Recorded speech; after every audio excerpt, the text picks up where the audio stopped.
জাঁকজমকপূর্ণ আয়োজনে বাংলাদেশ জাতীয়তাবাদী স্বেচ্ছাসেবক দল সৈয়দকাবাদ ইউনিয়ন শাখার কর্মী সম্মেলন অনুষ্ঠিত হয়েছে।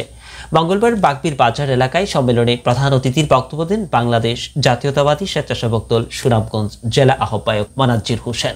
প্রধান বক্তার বক্তব্য দেন স্বেচ্ছাসেবক দল সুনামগঞ্জ জেলা সদস্য সচিব জাহাঙ্গীর আলম।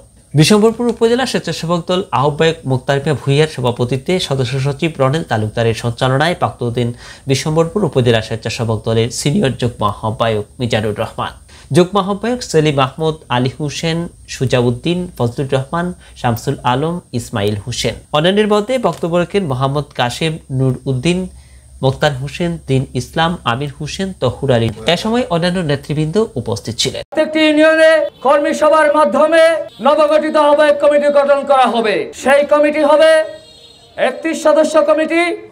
সেই কমিটিতে আহ্বায়ক, সদস্য সচিব, যুগ্ম আহ্বায়ক 9 জন, বাকি সদস্য দ্বারা আহ্বায়ক কমিটি গঠন করা হবে। আগামীতে যে ইউনিয়ন কমিটি গঠন করা হবে সেই ইউনিয়ন কমিটিতে বিগত 17 বছর যারা রাজপথে ছিল, আন্দোলন সংগ্রাম করেছে, ফ্যাসিস্ট কুলি হাসিনা রক্তচক্ষু উপেক্ষা করে প্রত্যেকটি আন্দোলন সংগ্রাম সফল করেছেন, জেল কেটেছেন, মামলা খেয়েছেন, দুর্দিনে আপনারা দলের পাশে ছিলেন, তাদেরকে দিয়ে ইউনিয়ন কমিটি গঠন করা হবে।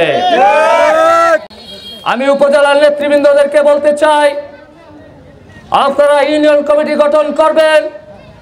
সেই ইউনিয়ন কমিটিতে যদি আওয়ামী লীগের দূষর, আওয়ামী লীগের সাথে আতাত করেছে, আওয়ামী লীগের সাথে ব্যবসা বাণিজ্য করেছে, আওয়ামী লীগের কোনো অঙ্গ সংগঠনের সাথে যুক্ত আছে এমন কোনো ব্যক্তির নাম আপনারা ইউনিয়ন কমিটিতে প্রস্তাব করেন, আমরা আপনাদের বিরুদ্ধে সাংগঠনিক ব্যবস্থা গ্রহণ করব।